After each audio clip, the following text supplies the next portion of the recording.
Hey everybody, welcome here to Pop Culture Philosophers. I am Rockin Robbie Billups, and I'm very excited to be joined by Zack Quaintance. What's up, Zack? How are you doing, buddy? I'm doing good, Robbie. How are you tonight? Oh, I'm fantastic. It's been a dream of mine, actually, to chat with you for a while. Zack runs a website called Comics Bookcase, used to be known as Batman's Bookcase. And to me, seriously, the best comic book journalist out there. And I'm not just saying that because he's on the show, because y'all know me, and y'all know I don't care about any of that fluff. Seriously, really love your work and respect your work. And you've got your very first comic book on Kickstarter right now called Next Door. Zack, why don't you tell us about it? Yeah, man. Happy to. So Next Door is a crime comic that written by me. It's my first full-length comic and drawn by my friend Pat Skott.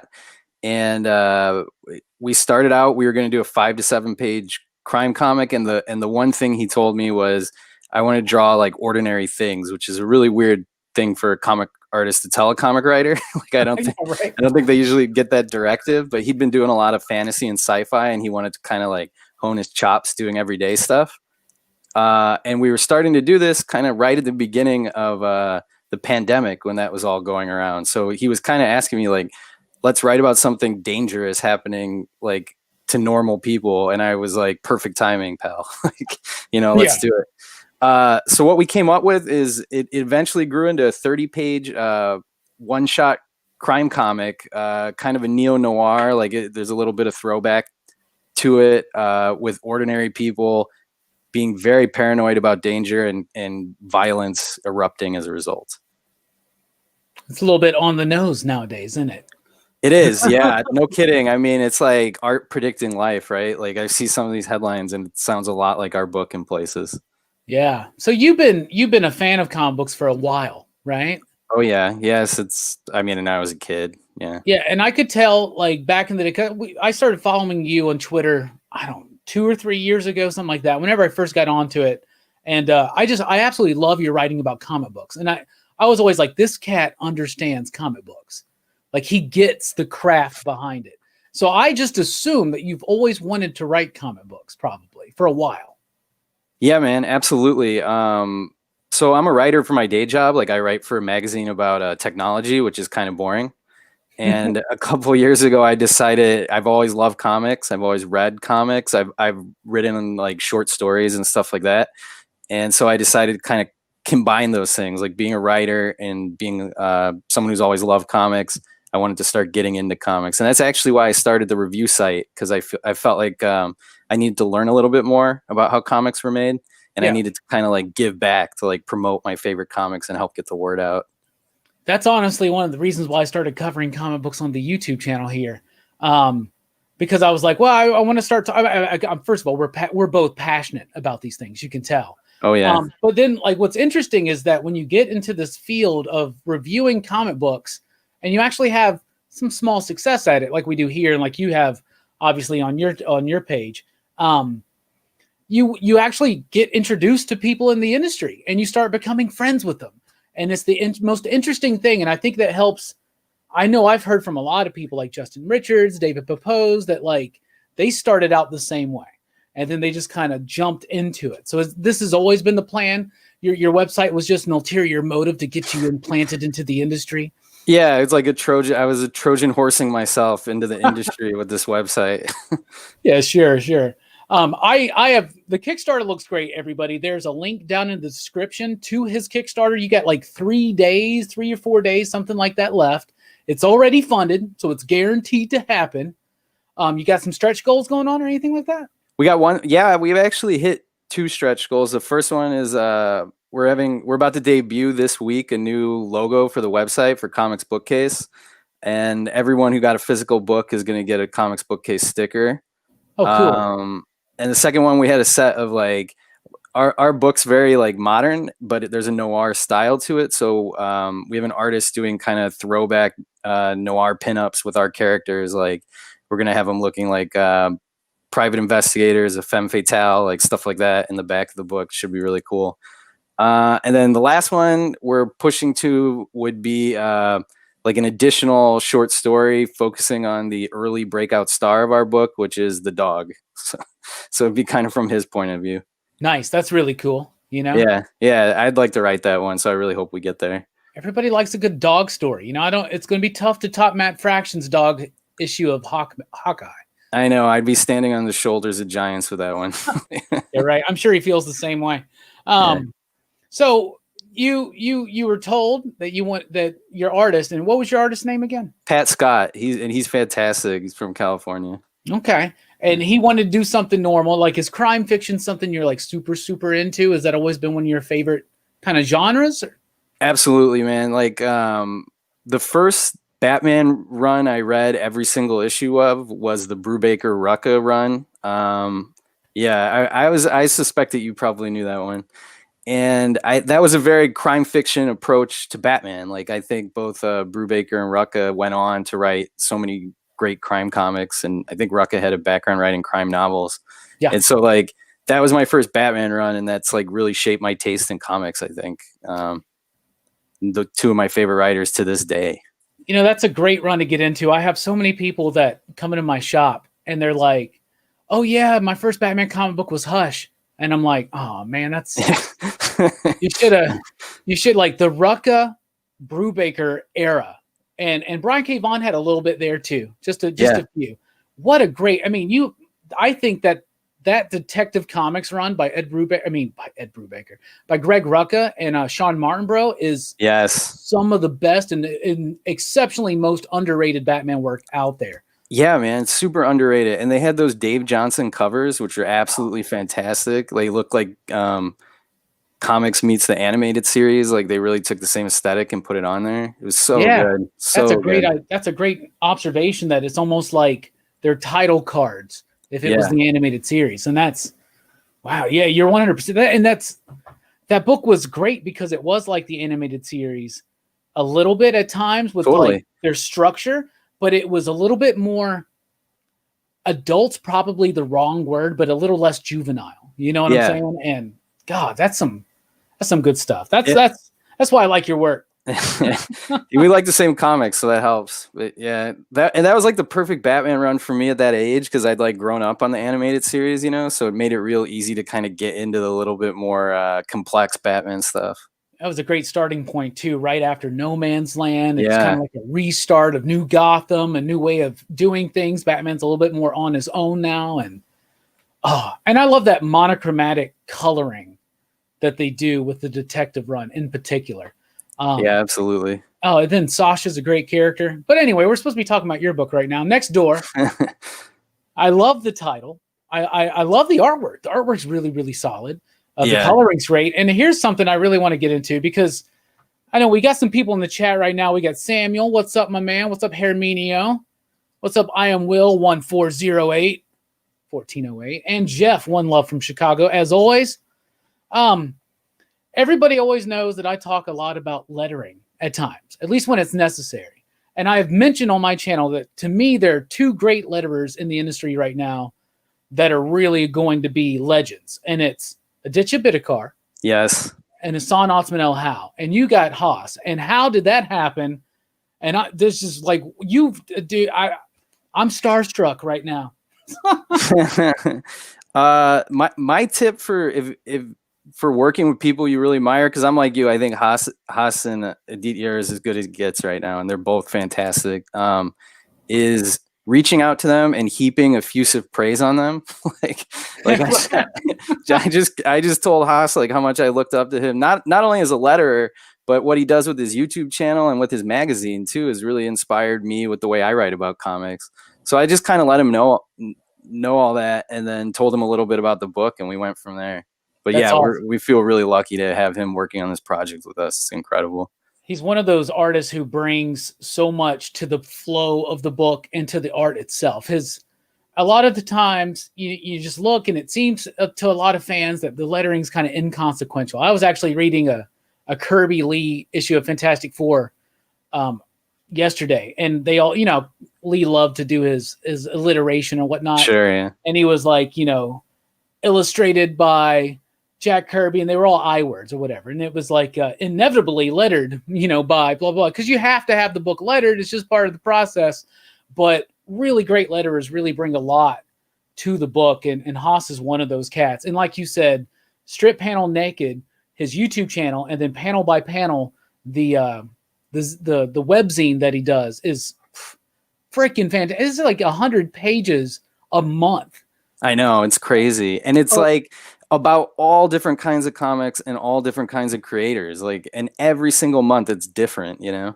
I don't know how he does it. I don't know how he finds the time, man, at all, to be honest with you.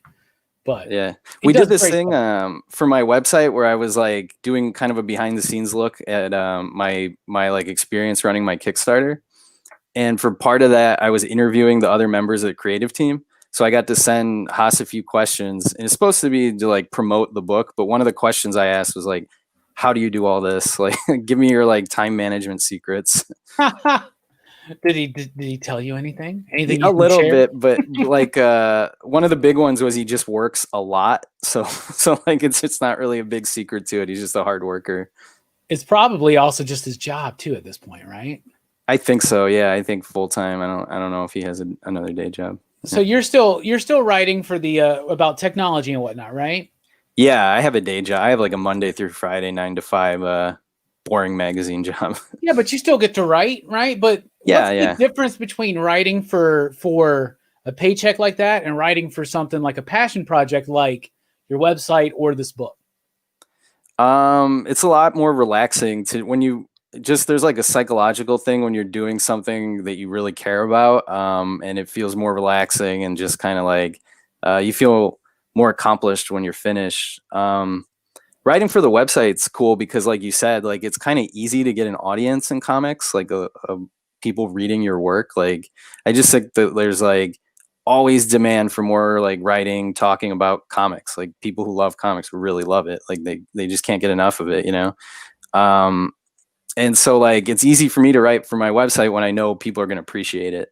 It's a little bit different when you're writing for a paycheck. I mean, like you just feel like you kind of have to do it, Yeah, so in that job you get like assignments, right? And you have to cover this. Like, doesn't really...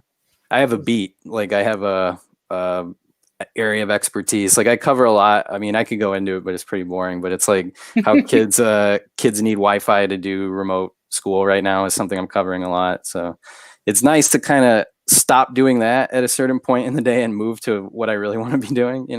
Yeah. Yeah. All right. How did you get involved with Pat? I really like the artwork. It's got a really, I don't mean this in a bad way. It almost has a like a back of a high school notebook type definition to it, but the way it's paneled out and laid out, but the way that the angles are used, there's like a wide shot where the opening bit you see on the Kickstarters is this dude and his wife. Right? Yeah, they're married. Yeah, young married couple. They're talking about buying a house, right? And the way that they are positioned in the panels and the things they do, it works so well. Was that mostly Pat or was that mostly you? And how'd you get involved with Pat? You said he was your friend. What's up with that? Yeah, I mean, I'm kind of friends with Pat the way I'm friends with you, like through Twitter and the website. Like we like the same comics. And so we'd known each other for like, man, I don't know how long, 2 or 3 years easily. And we'd always kind of like, he would put his art on there and I would always be like, man, that's awesome. Like that's like, he was doing this book that he kickstarted called The Space Wolf, which was kind of like fantasy in space that looked amazing. Like it was such a good comic. So I would just like same way with Haas, I would just tell him like compliment him, like I really like your work. And then so when lockdown started, he reached out to me and was like, do you want to do a short comic? And I was like, of course, like that sounds awesome, like dying to work with you.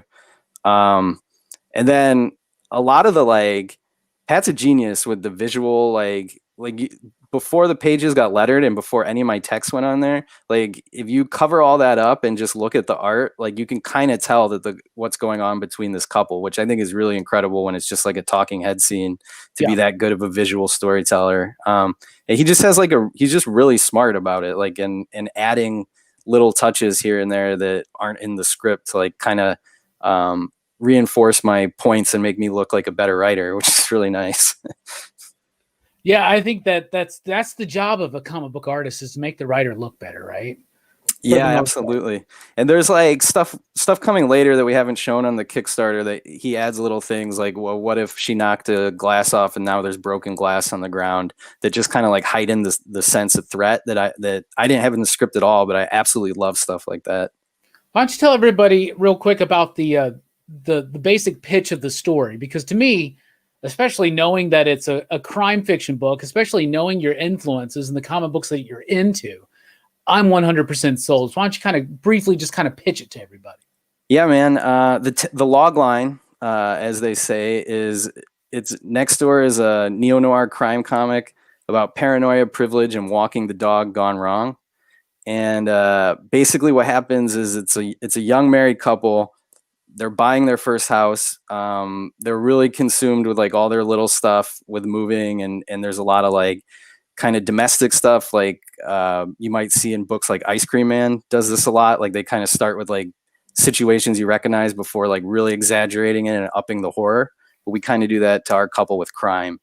And what happens is they move into this neighborhood and their dog starts to get out and roam, and they start to get really paranoid of everybody around them and kind of take over cautious defensive measures that start what happens eventually. And it's kind of told from three different characters' point of views also, like it's split into three sections. So you get the first section, you get the guy's point of view, the second, the girls, and then the third section, you get their neighbor who they're kind of in conflict with. And it all leads up to the same crazy night. So you can see how they all got to this one point. Super cool. I like it. Sounds great. How'd you get involved with the colorist? Ellie Wright, she's colored a lot of cool books. Cult Classic for Vault, James Bond for Dynamite, which I thought looked great. And Pat and I, like, we were originally making a black and white comic, and then when we decided to expand it to 30 pages, we wanted to get it colored. So we each separately made a list of who we thought would be perfect for this book. And we both had Ellie Wright at the top of our lists. Nice. So that was really cool. Yeah. And then as soon as we showed her the line work, she was almost just as excited to work with us. Like she really, really dug Pat's work and really wanted to color it. So it was kind of a fun fit. So I bet you're just immensely excited to have your first comic book. It's about to happen. You know, I'm sure there are all kinds of doubts and whatnot when you're on, you know, before you launch it on Kickstarter, you're like, oh, what's going to go on? You were like immediately almost a success. It funded. It's well beyond that. Do you think that you already had built an audience that was ready for your work through like your social media presence and your website and whatnot? Yeah, man, that honestly, that was crucial. Like, the audience that I built on social media and through my website came with me in pretty large numbers. And I think that's why, for this being my first comic, to get funded in 24 hours was incredible. Like, I didn't know if the people who liked my reviews on comics would want to read my comic. Like, you don't know when you start something like this, but it was really, really cool to see all the people telling me stuff like, I love your writing about comics. Can't wait to see your comic. You know, like that felt really good. And we wouldn't have had the success we had at all without kind of online audience that I built. Well, you only have like 3 days left. So there's plenty of time for you out there right now in the PCP Army to check it out. Like I said, the link is down below in the description. I'm very excited. Zach knows comic books. He knows and understands the craft behind it. I remember seeing him on Twitter reading Understanding Comics and all these other, Denny O'Neil's DC Comics Guide to comic book writing. There. I have all those books myself, man. So is there any advice you would give to someone who has grown up loving comic books, loving the craft, wants to tell stories that way? Anything you would want to say about how to get more involved into the industry? And because you went the building a website route, I went the become a retailer and a YouTuber route. And, I have a lot of people that say, oh, Robbie, I want to read your comic book. I'm like, yeah, right. You don't even want to know. My favorite comic book writer is Grant Morrison. And that's one of my life goals, is to make sure everybody knows he's the best writer ever. So I want to do weird, really crazy psychedelic stuff. But I'd read it, man. I hope you do. Well, we've got some ideas. We've got some ideas. The thing with me is time. Where do you even, we were talking about Haas on time. Where, like, we both got full-time jobs. We both invest time into our love of comics in other forms, whether websites or YouTube, right? Yeah. How did you find the time to do this, homie? So what I had to do, it was kind of like a New Year's resolution this year. I'd been writing comics last year off and on, but time kept kind of beating me. Like my schedule would just kind of beat me. And so this year I decided I was going to try to do, start with like half hour a night, the same half hour every night, just make it part of my routine, drop whatever I was doing, sit down and write. And that's what I did for like the first month. And I started slowly expanding the time until I was doing at least a minimum of an hour a night, writing comics, outlining ideas. Sometimes if I wasn't scripting or if I had writer's block, I would just kind of like free write comics ideas. At times it would just turn into, no, this idea is terrible. But as long as I was writing something, I felt like I was kind of doing it, you know? Yeah. And that's what it was, man. Like that was key, is just making myself sit down at the same time every night, for at least a certain amount of time. Like I wasn't like, I need to write 5 pages, but as long as I was doing it for this amount of time, I was happy with it. And that was key. Cause when Pat reached out, I already had a bunch of ideas and I was like ready to go and collaborate. And I wouldn't have been there if I hadn't been forcing myself to do that, as part of my daily routine. That's awesome. That's a great bit of advice. Just make it part of your daily routine. Yeah, that's absolutely. That's how you make everything else work. If you want to be successful at the gym, if you want to be successful with any kind of goal, you got to like dedicate the time to it. And it's easy to be like, well, I just don't have the time, but you got to make the time. We never have enough time for anything. That's the whole thing, man. That's what writers will tell you too. If you only write when you have time and when you feel like it, you'll never write. Like you just won't ever do it. Yeah, absolutely. And dude, okay, so I see some people are like, heck yeah, Robbie, I'd read that. Well, if you would read my comic book, please read Zack's, because when I started doing the weekly comic book review, I was doing what I thought I should do. I was talking about the books, and I've always been into comic books and always been into the craft of it, and always looked beneath the scene. I've always been more of a writer guy. I've written screenplays. I've written comic scripts before. Nothing ever published. I have published a book we did at Dance Panda Comics, in which I was the editor. My buddy Lance did, and we have a cat named Claudio down in Chile who did the art for it. Nice. And it's called Black Spec. It's a 3-issue all-ages sci-fi book that I'm incredibly proud of, and there's now a graphic novel. So everybody who wants to check that out, dancepandacomic.com, but whatever. Definitely got to support Zack's book here because it looks great. I'm super pumped. And if you think people that know how to break down a comic book have a right to write a comic book, Zack is your dude. Because thanks, when I first started doing the YouTube stuff, I was like, I like my weekly comic book review, but I really feel like I need to figure out a style that can get me more in depth. And it was your website and it was Haas's stuff at Panel by Panel and Strip Panel Naked, where I was like, it's got to be about the craft. It's not just about, oh, this is what happened in this book. It's the way that you could dissect that out. You can tell that you know what you're doing. And I was not let down when I read those pages on your Kickstarter. Like that, I was like, that's your first published comic script, possibly. Like, I don't believe it, because you understood the beats perfectly, and you got that big moment where they embrace, and it's just, I'm very excited to read the entire thing. Zack, I appreciate that, man. I can't wait till you read it. I'll have to come back and you'll have to tell me what you think, as long as you like it. Otherwise, we'll skip it. We'll never have you back again if I don't like it. You'll just ignore me when I ask. Yeah, right. I'll be like, bro, we're super busy. Yeah. No, as soon as you said, Zack reached out and said, would you mind just mentioning my comic? I was like, nah, dude, why don't you come on? Let's have a conversation, man. And so to get everybody to understand that you know what you're talking about, first of all, 90s indie comics were like perfect for crime fiction.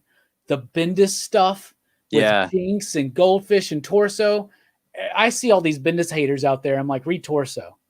Yeah, like, man. Just read Torso. So like, what were some of those indie crime fiction influences of yours? 100 Bullets. was huge for me. It was huge. I think because it was Vertigo, so it was kind of connected to DC a little bit. So it was an easy bridge to come over with. Yeah. But that was like the book that kind of opened my eyes to like non-superhero comics. Like that was the first one that really got me. I like that and I still think the early issues of that book especially like stand up really, really well and just incredible comics. Brian Azzarello and Eduardo Riso on those early 100 Bullets issues, just phenomenal stuff. I don't know. I was blown away. I'd never seen anything like that. Did you read that? Yes, I was totally blown away by 100 Bullets back in the day. I remember I went and met Brian Azzarello in 2002 in Chicago, and it was at a Wizard World. And I go meet him, and I get him to sign like 100 Bullets poster for the shop I worked at the time, and I got him to sign my volume 1. And I was a big fan, and I was so nervous to meet him. And he seemed more nervous to meet me, which is crazy because now knowing his personality at cons, that's not typically how it is. Yeah, yeah. But it was very like cons were way different back then. Like the DC booth was set up, and it was like every artist and writer had their own table, but they weren't all in a line together. Right. Like they were like that over at Marvel, and you were just in a line you would go through. But they just had this big open space, and they had people sitting at desk with no lines, and you just walk over. And I walked over, it's like, "You're Brian Azzarello." And he was like, "Hey." I was like, "Dude, 100 Bullets is amazing." Yeah, I loved 100 Bullets. I thought it meandered around a little bit at the end for me. Yeah. But I think they pushed it too far. I'd always heard that they were like ready to end it considerably earlier, but they wanted to get to 100 just to kind of tie it in with the title. So they did a lot of treading water there for a while at the end. Still a great comic though. It is, and it's one of those things that I'm very surprised has never been adapted into a TV show because it's perfect for a TV show. Yeah, it's built like that. Like it's so episodic, and I just kept waiting. Every once in a while, you'd hear, "Oh, so and so's optioning 100 Bullets," and it just never seems to happen. But it does seem like inevitable at some point. Yeah, back in the day, it was 100 Bullets. It was all that Bendis stuff. It was Nowheresville, which was an image in the book. Like I love that one. In those days, I was more of a fan of Sin City than I am today. Me too. So there, right? Yeah. I remember having this teenager come in one time to the shop, and he was all about Sin City, and I was like, okay. And he was like, "What's your problem?" I was like, "I'm just letting you know that 10 years from now, you're gonna look back on this day, and you're gonna be like, I should have bought like Jinx or Goldfish or Torso or something or Nowheresville or Stray Bullets." Now you list Stray Bullets as a big influence on this one, and the fact to even find anybody that knows that that was a book that existed pre like the relaunch a few years ago is exceptional. I love that book. So how does it relate to that, you think? So I was rereading Stray Bullets start to finish earlier this year. Like I started reading it in January or so, one issue a day, just to read it all because originally I think number 42, which just came out last week and was awesome, was going to be the last issue of the series. And so I wanted to kind of like refresh because, you know, the way they do that book, like there'll be years between issues at times, you know? So I wanted to refresh my memory and read that start to finish. And it was when Pat asked to kind of, he get some practice drawing everyday things, Stray Bullets was a perfect influence for that because a lot of it's like a comic about a relationship drama that also has crime at the end or something like crime running throughout, you know what I mean?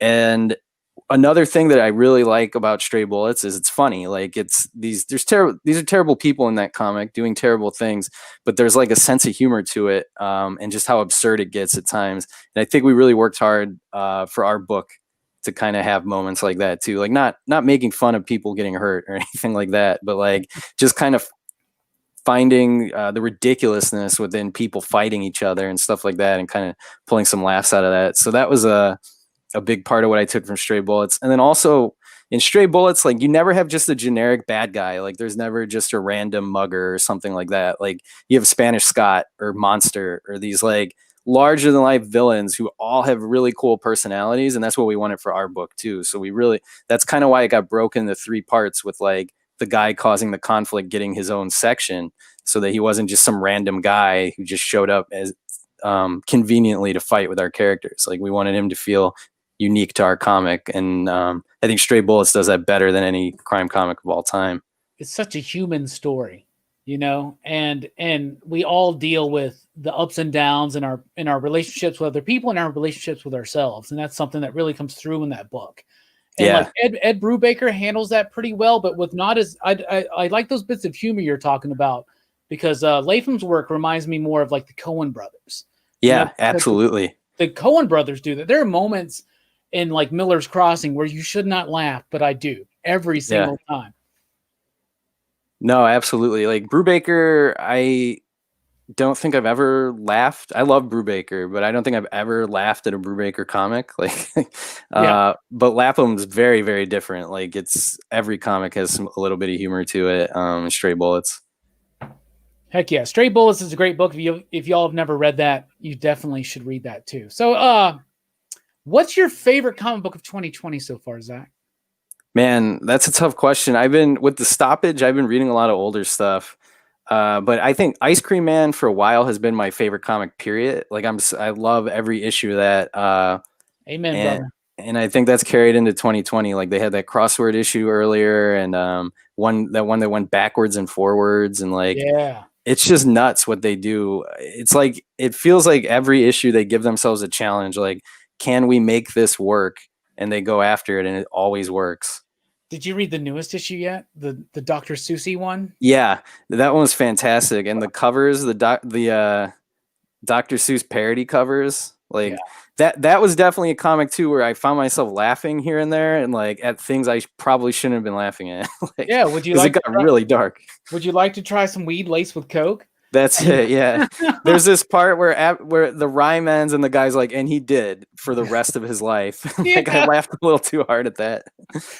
But it works. It works so well. And like I know Dennis, our homie Dennis Camp is a friend of W. Maxwell Prince, and he's been telling me every single month, he's like, just wait till you read the next issues of Ice Cream Man. And it's like they keep outdoing themselves, man. I know. It's just, and it's not just the quirky nature of the story, and I love how it's this like bittersweet thing about like human experience, and it's horror, but it's also dark fantasy, but it's also got this tinge of hope to it. Like some of the issues are actually very uplifting, which is really interesting.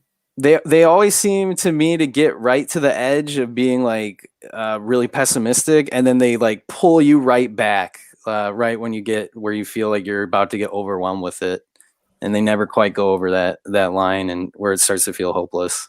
And maybe the point of that book is that everybody inside is as twisted and dark as this. Like everybody feels like their thoughts are like unique. You know what I'm saying? Like they're the only ones. Like I'm the only one that feels this way. I'm the only one that looks at things and this twisted or dark sometimes, or has these feelings of despair. And what I think Ice Cream Man is trying to do is teach us that, no, it happens all the time to everybody, but so do these other things. And the flips, you know, it's all two sides of the same coin, which is life, despair and hope, I guess you could say. Yeah, man. Yeah, I absolutely love that comic. And I think a lot of what he does with it that I really like is it seems to be like, here's what I'm worrying about right now, or here's what I'm afraid of right now. Let's get it out there and see what could go. If you take it to its darkest place, here's where it goes. We're big fans of Ice Cream Man here in the PCP Army. What's your favorite issue so far? My favorite issue, I think it was issue number 6. It's the Neapolitan issue. Me too. Is it really? Nice. Yeah. Strange Neapolitan with the 3 colors. Yep. Bro, what is up with that issue? It's one of the best comics I've ever read in my life. And there's like 4 words in it, maybe total. Like there's almost no dialogue in that. And he tells 3 different complex stories. Like I'm in awe of how he did that. How the team did it and pulled it off. Like that comic blew me away. And I probably reread it more than any other comic in recent years. Like I've probably read it 4 or 5 times just to try to figure out how he did it. Yeah, I'm right there with you. I've read it so many times, and each story does not go where you think it's going to go at any moment that you're reading it. Like every single one of them. There's so many twists and turns, and it's just 3 stories, and it's just like in the entirety of the run, it's just yet another brilliant issue of Ice Cream Man. But there was something very special about that one too. And Chris's coloring is amazing in that entire series, man. Yeah. He brings so much to the book with his coloring. Like I can't imagine that issue in particular. He had to do the coloring, did a lot of heavy lifting, and it worked out really well. We got a good question here. How to read Batman comics in chronological order? Please help me. Well, first of all, trying to read them all in chronological order is just not going to happen. But a good place to start would just be Year One, Long Halloween, Dark Victory. And then you can just kind of go out from there. But those are the three I would recommend to start with. Zach, you got anything to add to that? No, man, that's perfect. Start with Year One. Like you can't go wrong there. There's that Legends of the Dark Knight series right around that time after Year One. That's also really good. Like the first 80 issues of that is a nice thing to jump into. But no, those three stories are really accessible, and you'll get kind of the Batman story. Like that might be all the Batman you need at that point. Those three books will give you basically the first 3 years of Batman, and they'll kind of cover all the big deals stuff like, the Batman start, the arrival of the Rogues, Two-Face's origin, and then the introduction of Robin. That's all perfectly laid out in a perfect trilogy, I would say. And anyone can just pick them up and jump into those comics. So you get into the DC fandom stuff at all? Did you check any of that out? What was your favorite bit? The comic stuff. I mean, the Suicide Squad castings was cool too. But like, I'm as much as I like the movies and everything, I always prefer the comic stuff first and foremost. The John Ridley writing a Batman miniseries with that Ladrone art that they shared looks really. Nick Darrington drawing it, who I think is an incredible artist. He did that Batman Universe book with Bendis. And Doom Patrol, man. Yeah. And Doom Patrol with Gerard Way. Yeah, 2 fantastic runs. So that was probably the highlight for me. And then I'm also happy that they're going to make those Milestone comics available finally, because I haven't read those. Like that was a little bit before my time, and I've always heard how good they are. And I've really, except for Static Shock, not been able to read those comics. Yeah, pretty much the same here. I remember Milestone being a thing, but those were in the days when I was like 11, 12. I had like no money. The money I had on comics went to Batman, Fantastic Four, and Iron Man. So that was pretty much it at those times. But it's going to be cool that they're coming back. And back in those days, like if you wanted to find an old comic, you had to like go search for it, get your parents to take you to shops far away to look for it. Like you couldn't just hop on the internet and have it. Like it was hard to find those comics. My parents would have hated me if the internet was around in those days, man. I used to go, because at the time in the 90s, we had like 5 or 6 shops here in my town, which is really weird. We're not a super big town, but we had one shop in particular that always had back issues, but they never had prices on them. And they would just pull whatever random issue of Wizard they wanted to price them. And I hated that. No, that's awful. Yeah. You're like, I got $6.50. I need to know what to bring to the counter at this moment. But or what to ask your parents for. Like you can't just be like, Mom, can you pay the price the guy wants? Like, yeah, right. Like, we're gonna look up this, and Wizard. I know, we live in this whole new world of comic book speculation and eBay and all that kind of stuff, but Wizard was ridiculous with their estimations of prices back in the day. Yeah. Well, Zach, I've never heard you really speak too much on this. Do you have any thoughts on like the idea of comic book speculation and what it's doing with the industry right now? Not really, man. Like, I don't know. I don't get too much into it myself. Like if I buy a variant, it's because I think it looks cool 9 times out of 10. Like I'm never trying to make an investment on that kind of thing. But I'm not one of those people that's going to be like predict doom because of speculators or anything like that. I don't really know the business end of things well enough. Like you probably have a much better perspective on it coming from the retailer's angle than I would, as someone who just kind of stands in line with those guys. Like, Yeah. Well, what's that like standing in line with those guys? Have you ever gone to your shop and you're like, oh man, I wanted that book, but it was gone already? And you find out it's gone because it's like now $20 on eBay or something. I used to have that experience a lot when I used to live in Austin, Texas. And it seemed like speculation was a bigger thing there than where I am now in DC. I don't know why that was, but yeah, there'd be times I'd get to my shop at like 45 minutes, an hour after open, and comics I wanted. Like this was right during Rebirth. and speculators bought up a ton of Rebirth, and I couldn't even get some books, like, and I was showing up basically at open. So yeah, that was a little frustrating. I didn't care for it at that point. But now I have a pretty good setup. I shoot my shop an email if there's anything I want that I didn't order in advance, pre-order months ago, and they'll throw it in my box. That's what I tell everybody. I'm like, the best way to deal with that aspect of it, with the idea that things will sell out before you even get a chance to get up there, is pre-order. Let your shop know. Yeah. And even if you just hear about it the week of, just shoot them a text message or an email or a phone call. Most of them will 100% be like, yeah, we got that for you in your box. That's what we do at our shop all the time. And I just hear a lot of stories, horror stories, really, from other people where I guess they just don't really have good shops. You got a good shop where you're at, Zach? I got a good shop here. I go to Big Planet Comics. They've got 4 locations in this area, and the one, I mean, it's the same guy every week. I know the manager there. I have his email address, and he takes care of me. And out of every shop I've been to, they've never missed an issue, like not one, which I think is pretty impressive. I've been going there like over a year now, and have never missed anything I was trying to get. So it's really cool. I really appreciate that.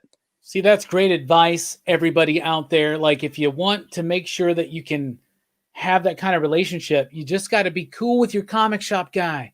Yeah. So it's that simple. Give them a break and bring them, I don't know, chicken nuggets or a cookie every once in a while. I'm just saying, it'll go a long way. Trust me. Yeah. Pick up your pull too, right? Like, always pick it up. Yeah. Pick up your pull. Yeah. All of our speculators at the shop pick up their pulls. There's never a problem with that. There's usually this book is dinged. I'm like, bro, open up a diamond box and you'll be very surprised. Oh, I know, man. Yeah, and that's the thing too. I've never complained to the shop about damage to books or something, because I know how they come in. Like, the packaging's not great. And yeah, I'm always more into I've always been, I don't care. I just want the book. I want the story. I want to have it. I want to experience it. So this is a question that's been posed by some of our friends here at PCP this week.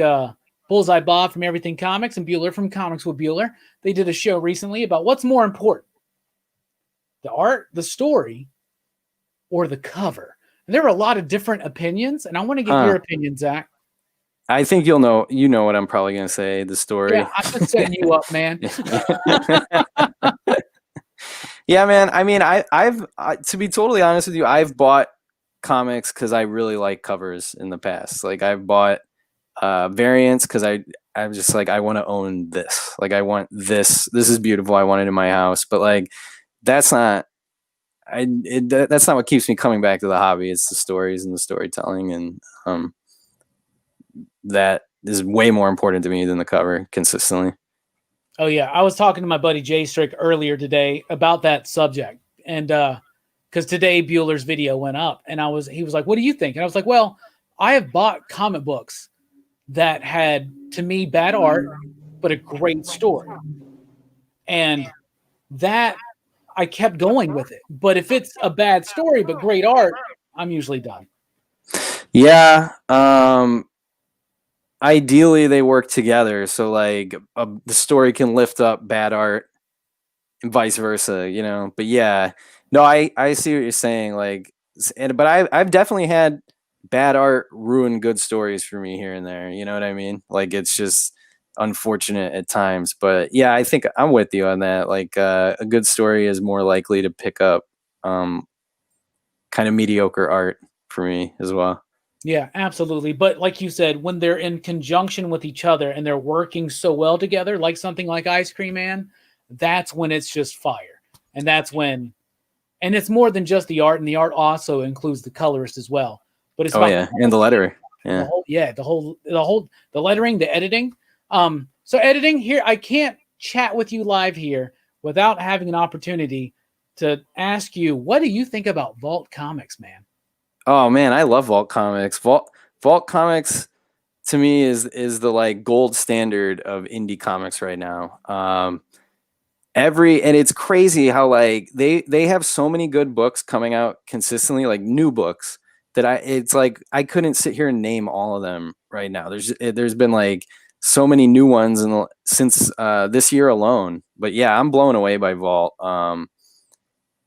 Some of the stuff they're putting out, like The Savage Shores, The Plot, like it's just some of my favorite comics coming out right now, and like the variety in their line too blows me away. And the unifying thing, talk about a good story. Like the unifying thing with every Vault book is it's like story first, no kind of cheap sales gimmicks, anything like that. It's always storytelling and good characters. Like, yeah, they're doing incredible things. I cannot say enough good things about Vault Comics. The only thing negative I could say about Vault is I would like more foil covers. Speaking of gimmicks, they're not completely immune to it. I do have the gold foil stamped The Savage Shores trade paperback. I do too. Yeah, I have it on my shelf back there. Yeah, bro. You know what I'm saying? We had Alex Packnadell on the show, and he's awesome, by the way. He super cool guy. In fact, all the White Noise cats are amazing. Yeah, they are. We got a whole wave 2 of White Noise Vault coming at us, and I'm very excited. And Giga being the first of which, I think. But I was telling Alex, I was like, I feel bad that Rom gets all the attention because of his beautiful hair. I was like, we got to have a silver foil edition of Friendo. I would buy that like crazy, dude. Man, I had my hour set aside to write, and this thing I'm working on has heavy Friendo. Like, I was trying to figure out how to describe it, and Friendo would definitely be one of the reference points for this next project I want to do. But yeah, I absolutely love that comic. There was a moment we were on like issue 3 of Friendo, and I did my advanced review, and Adrian commented something like, here's a hint. Because I was like saying something like, I want to try to figure out where this is going thematically. Yeah. And he goes, here's a hint. We're off to see the wizard.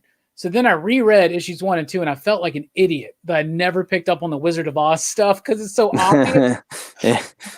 Sometimes you need that little push, though. Like, it's hard to, when you're so into a story, it's hard to see that. Oh, yeah, absolutely. Absolutely. What's your favorite Vault comic book so far? And I know that's tough. Yeah, that's tough. I'm gonna cheat and name several. So I think, like, if you're looking for something that's a contained story, beginning, middle, and end, The Savage Shores is probably my favorite. But Wasted Space has a special place in my heart because I feel like it was one of the comics that really like cemented Vault as my favorite indie publisher. And I love that book. I've laughed out loud so hard at that comic at times. There's high action. Like, at times it feels like Star Wars. At other times it's like a comedy. Like, every issue of Wasted Space makes me happy. So that's kind of a personal favorite of their stuff. Wasted Space is amazing. Michael's amazing. Michael's cool. He's a super cool dude. He's a great writer. He loves Star Wars. You can tell that, especially in his novels that he did, like Black Star Renegades and We Are Mayhem. It's basically his version of Star Wars. Yeah. His stuff is amazing. Like his work with Daniel on The Plot right now, and then other books like Curse and whatnot. Wasted Space is one that I'm ready because it's about to come back, y'all. Everybody keeps asking me, it's about to come back. And the way that you hear all this BS, who cares? But they're like, comics are too political, no matter what side of the aisle that they align themselves with, right? What I like about Michael is he's able to like take these ideas and kind of come at it at a very balanced point of view, you know? Yeah. And he has a lot of commentary in the midst of this really rambunctious and wild Preacher meets Star Wars type thing going on. Yeah. It's almost like, it's not quite politics. It's like philosophy in Wasted Space. It's like a philosophical approach to what the characters are going through. Like, you'll have some scenes where it's just Billy talking and going on a rant about things, and it always seems to resonate with these like really high ideas that I really like to find in comics, especially one that moves as quickly as that one. It'll like slow down and hit you with something really smart. Yeah. And then you add in that crazy impact of Sherman's artwork with Wordy's coloring and Campbell's lettering, and it just, Wasted Space is one of my absolute favorite comic books, period, right now. It's been my favorite comic book probably for 5 years. And I mean, we're talking about a world in which Gideon Falls exists. Yeah. You know what I'm saying? So that's, and Ice Cream Man, that's a high compliment from me. And I'm glad that you mentioned Wasted Space. It's such a great book. Wasted Space is great. The Savage Shores was my second favorite book of last year. because here at YouTube we have to rank them sometimes. Sure. So I put Little Bird just slightly ahead of it, but still, I think These Savage Shores is absolutely amazing. Ron V is an amazing creator. He's doing big things over at DC right now. Superstar in the making. Yeah, right. And I'm pumped for the Fearscape sequel, Dark Interlude, the novel sequel. And Dan, you know, it sucks that Lucifer just got kind of canned, but dude, Coffin Bound's got a new issue out this week. Coffin Bound to me is like so next level. We haven't even created the level that it comes after. Like, yeah, Coffin Bound's phenomenal. Like, I love that their second arc is just, you could jump in. Like, everyone always says that about a new story arc. Oh, this is a good jumping in point. But with Coffin Bound, it was true. Like, you could have jumped in last issue and just picked it up and gone and totally gotten it in what they're trying to do. And like, that art takes so many chances and it always works somehow. Like, it's so good. It really does. Danny does an absolutely amazing job with that, as well as who is that? That's Brad Simpson. Brad Simpson, yeah, one of my favorite colorists right now. And it's Bidikar doing the lettering, and it's like I say it's like Grindhouse meets Sandman, but I don't mean as far as Sandman's story. I just meant like the complexity of what Sandman was trying to do. No, man, that's a great comparison. Grindhouse meets Sandman is a fantastic way to describe that comic. Like, because it has a little bit of that like Sandman sensibility to it, like kind of like deeper thoughts about the world, and like there could be poetry on a page here and there, like, but there's the aesthetic is 100% Grindhouse. A little bit of horror cartooning to it. Yeah, it's dirty. Yeah, it is a dirty book. It's a dirty book, but I love it, man. You literally have people literally stripping their flesh off. And I don't know if you read Rom's introduction to the first volume, but he's talking about the importance of shedding in that first arc, because that's what Izzy's trying to do, is shed herself of all responsibility of her past, right? Yeah. And that's why you see so much imagery, like the strippers at the club that literally shed their skin off, and then shedding being such a big deal there. And that's why I love those White Noise dudes. When we had Alex on the show, he talked about how beneficial that was to have like a crew like that. They can always kind of pump each other up, because Alex said that he was always Subtext first, but they've gotten him and driven into him to be character first. But the Subtext is just as important. What do you feel about that? Subtext versus character? What's more important? Is that something that you thought about when you wrote Next Door? So with Next Door, it was a little different because we started with a short comic that we expanded. So we were kind of more character first with that, because with the 5 to 7 page comic, there's not so much room for subtext. But with my own writing, like I'm more probably like Alex with that, where it's a lot of times I have to kind of work to balance. I'll be a little too much heavier on the subtext, and have to kind of go back and make sure that I'm not getting lost in that, so that it's not just like nothing's happening in an issue or something like that, where I'm trying to plan out what's going to happen and get lost in that kind of stuff. But it's I kind of start with I tend to start with subtext and work backwards from that a lot of times, or theme. Yeah, I got you. All the ideas I have start with story, and then the subtext is, to me, like when I start thinking about it more, it's already ingrained into the story and the characters, that like, then I'm like, well, it's obvious that this is the subtext because these are the characters that are working together. But as long as you get to that ultimate point, you know, that's the way it works. I completely lost my train of thought. And I was laughing at myself. It's like, Robbie, stop talking about your ideas. No, man. No, I want to hear more of that. What's wrong with you? I just want Zach to think I'm cool, y'all. That's all. That's all it is. That's all we're ever trying to do. Just make each other think we're cool. You got me with that introduction when you described my site. That was very kind.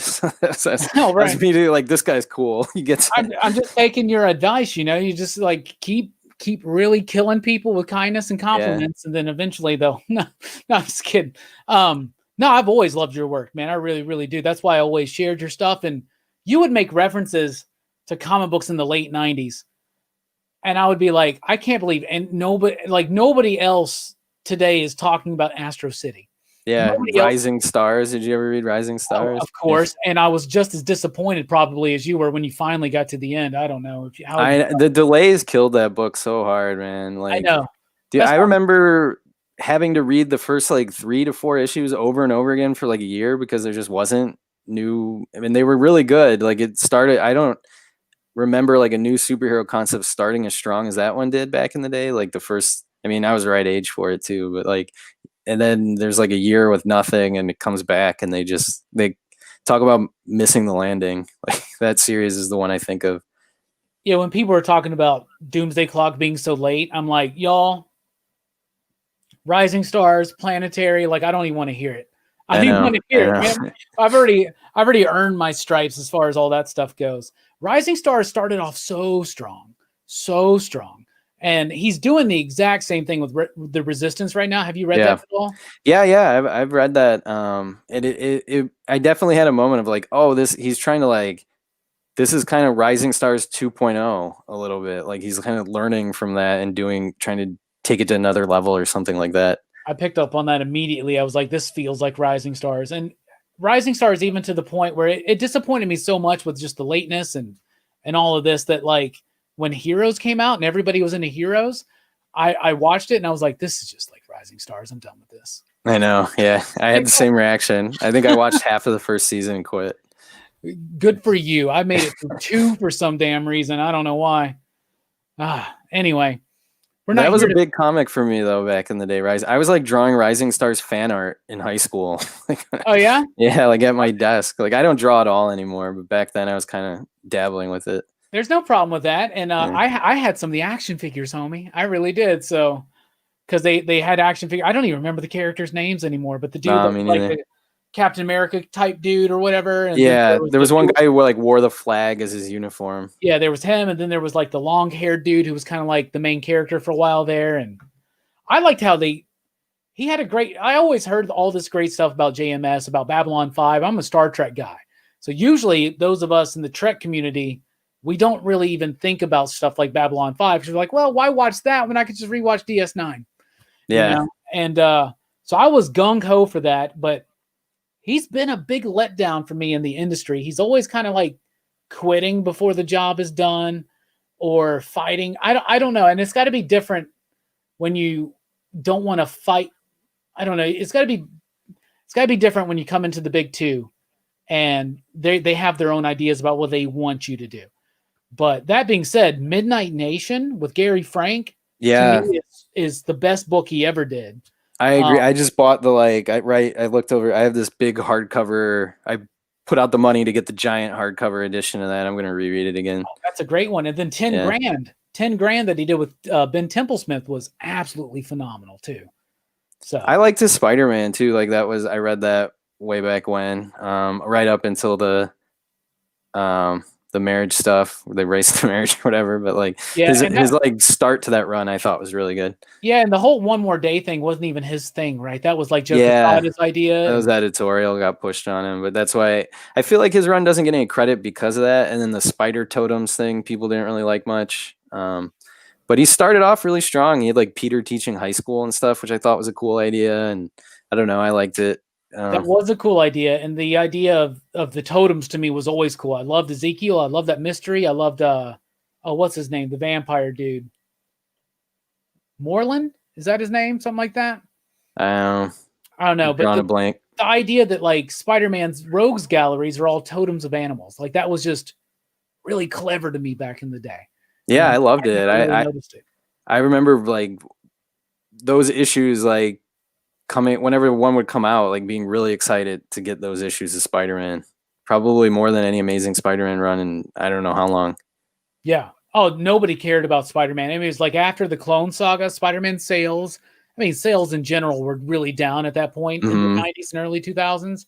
But when Quesada came in, he was like, we got to make Spider-Man like the #1 title. And he brought in J. Michael Straczynski. He had Campbell do it in the covers. He had Romita on the artwork. It worked. It worked so well. And it kind of fizzled out at the end, but I don't think it was JMS's fault. I think he's a very headstrong creator. I agree. To do his own thing, and that's why he immediately went and started doing his own thing. And I think that's why he's with AWA right now, is because they're allowing him to do his own thing. So, yeah, I'm excited to follow that Resistance book. Like I thought it started interesting. Like I mean, I don't know. We'll see. We'll see what happens. it's wearing thin on me personally right now because I just I don't know.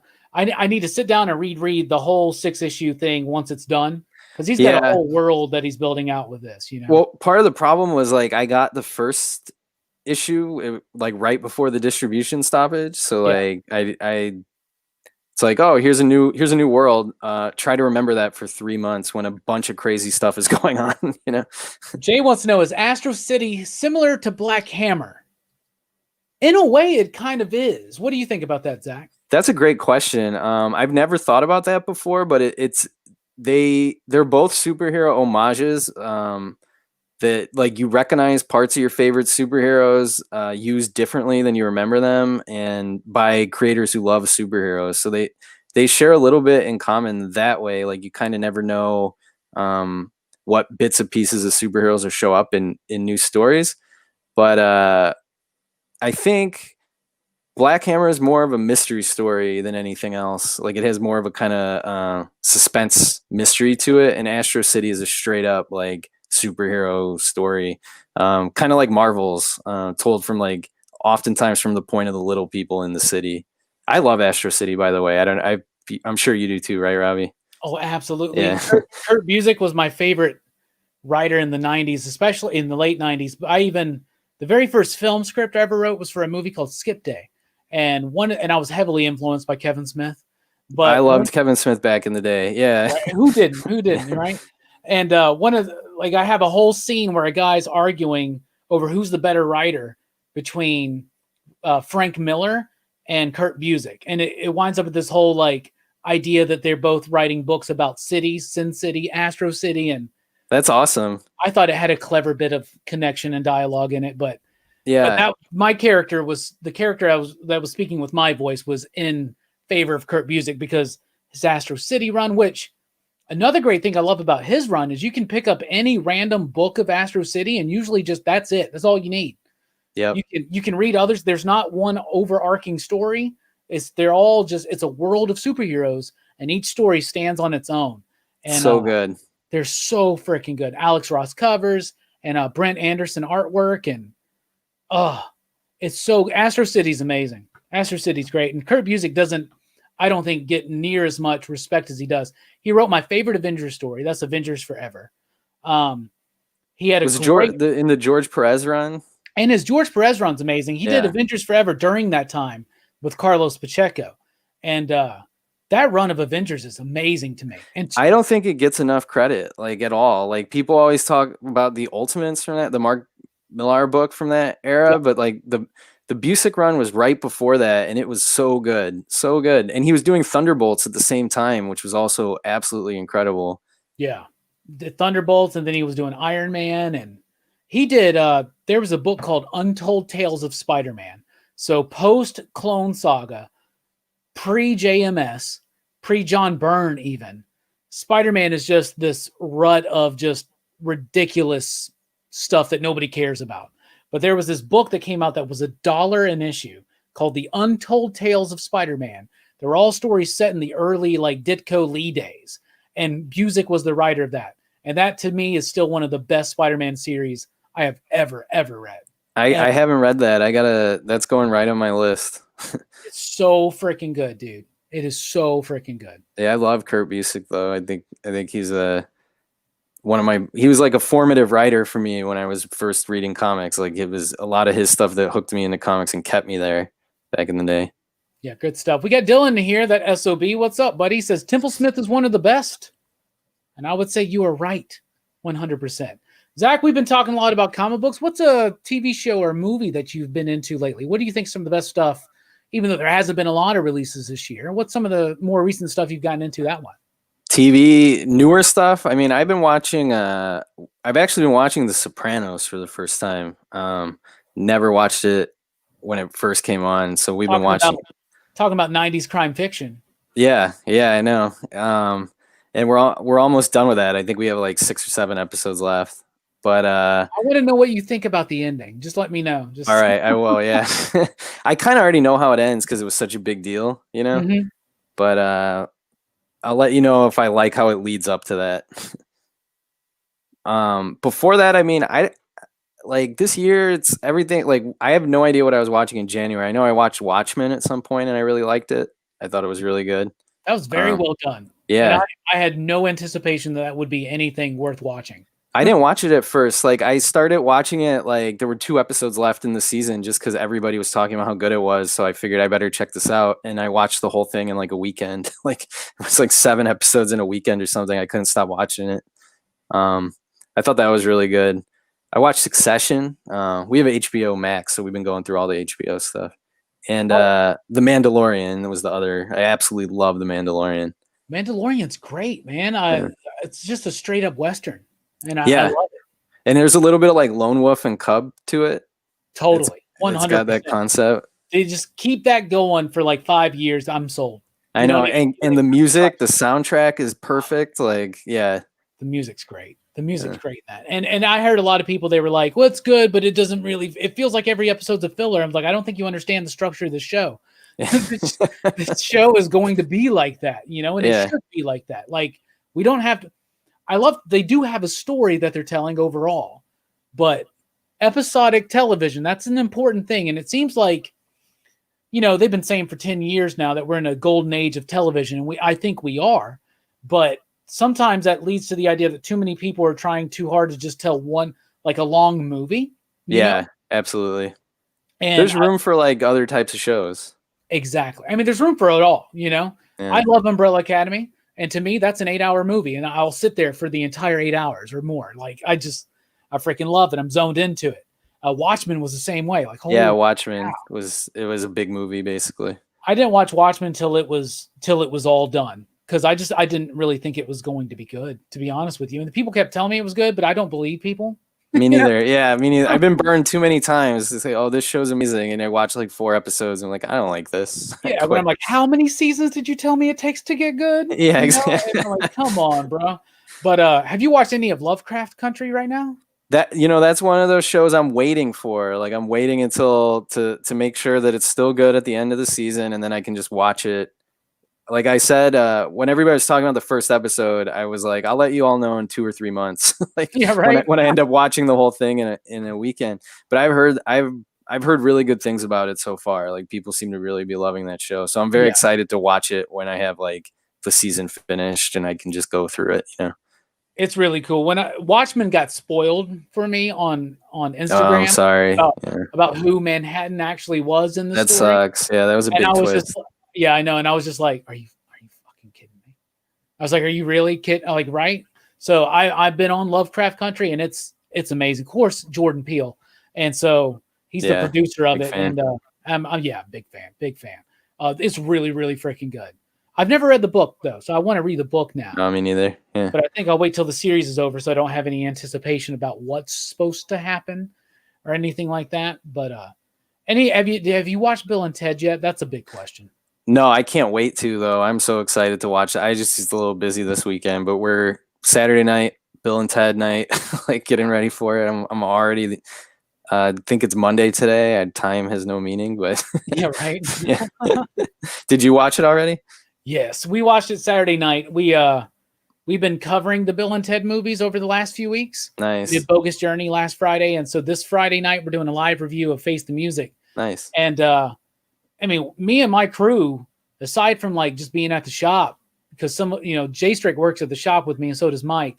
But aside from that, the other homies I hardly ever see since all this stuff happened, right? Yeah. So we do these live streams, and that's fun. So that was the first night where we all got together since it was VOD, and we got together just like the 5 of us, and you just had a good time. Ate some pizza, played some Street Fighter V. My buddy built an arcade machine in his house. It's awesome. And we watched it, and it was nothing but laughs and joyous times. And it's exactly the movie that I needed, and I think the movie that we all need right now. And yeah, man, like I remember those movies. They're just being fun. Like those are just feel good, fun movies. Like great characters. Everybody's having a good time making them. Yeah, I'm excited to see it. Yeah, it's a good one. It did not let me down. I loved it just as much as the previous 2. And I'm very, very proud of Chris and Ed. We had Chris Matheson, the co-creator and co-writer of the franchise.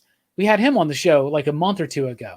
And nice. That was one of the biggest highlights of my career, was to meet him and interview him and chat with him. He's the son of Richard Matheson, actually, which I didn't know at the time.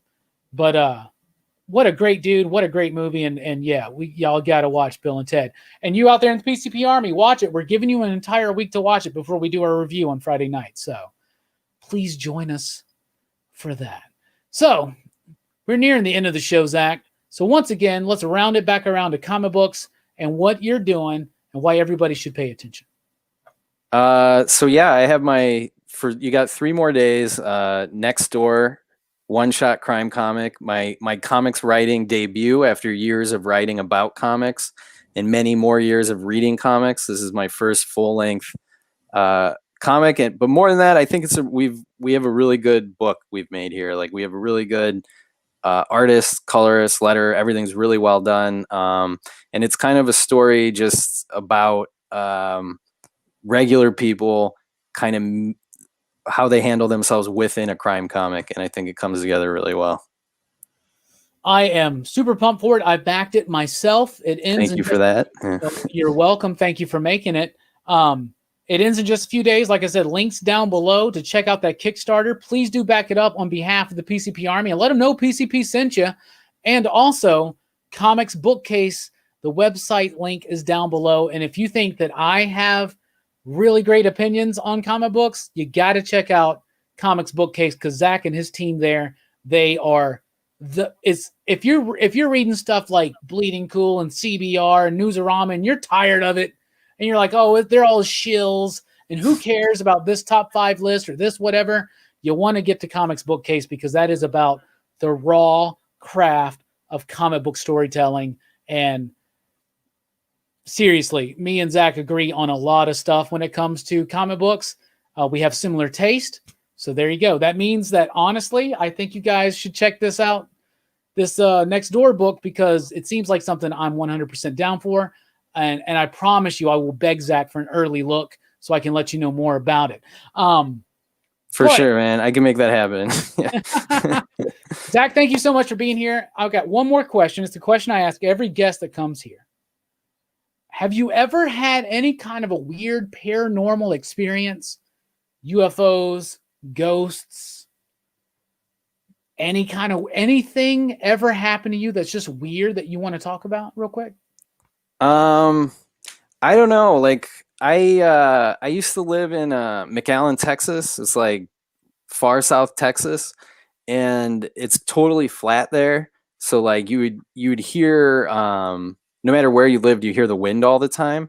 But I used to live in this it's like a small house, like a ranch house, and I would hear pounding on the window all the time and go out there and there'd be nothing there. And people would tell ghost stories like that was a common occurrence, and they'd say, oh, it's just the wind. But I don't know, it's kind of freaky when you're actually hearing it. It's not the most exciting ghost story, but it's like when you're in the moment, you know, you hear pounding on your window constantly and there's nothing out there, it's pretty creepy. That would freak me out, dude. Yeah. And whenever you try to tell somebody, they just, oh, it's just the wind. It's just the wind. But like, man, I don't know. No matter what the experience is, people are so dismissive of it.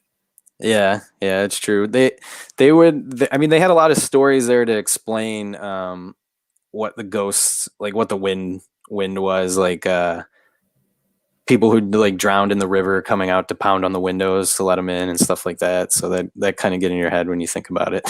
Yeah, right. Wait, have you ever been were you ever at home reading an issue of like Ice Cream Man or something, pounding on your window happens? Yeah, man. I don't know. I kept trying to look. Like I never gave up. I never got to the point where I was just writing it off, dismissing it as just the wind, you know? I hope that one day that happens to you, even though you don't live there anymore, and you look out and you see an Ice Cream Man with a cone.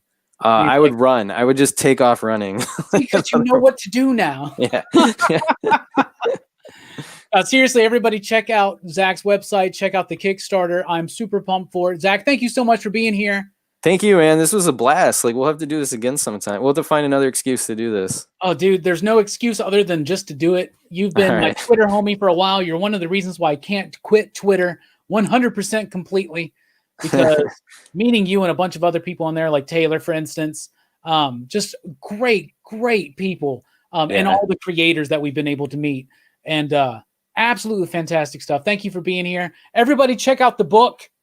I'm Rockin Robbie Billups. Thanks for rocking with us.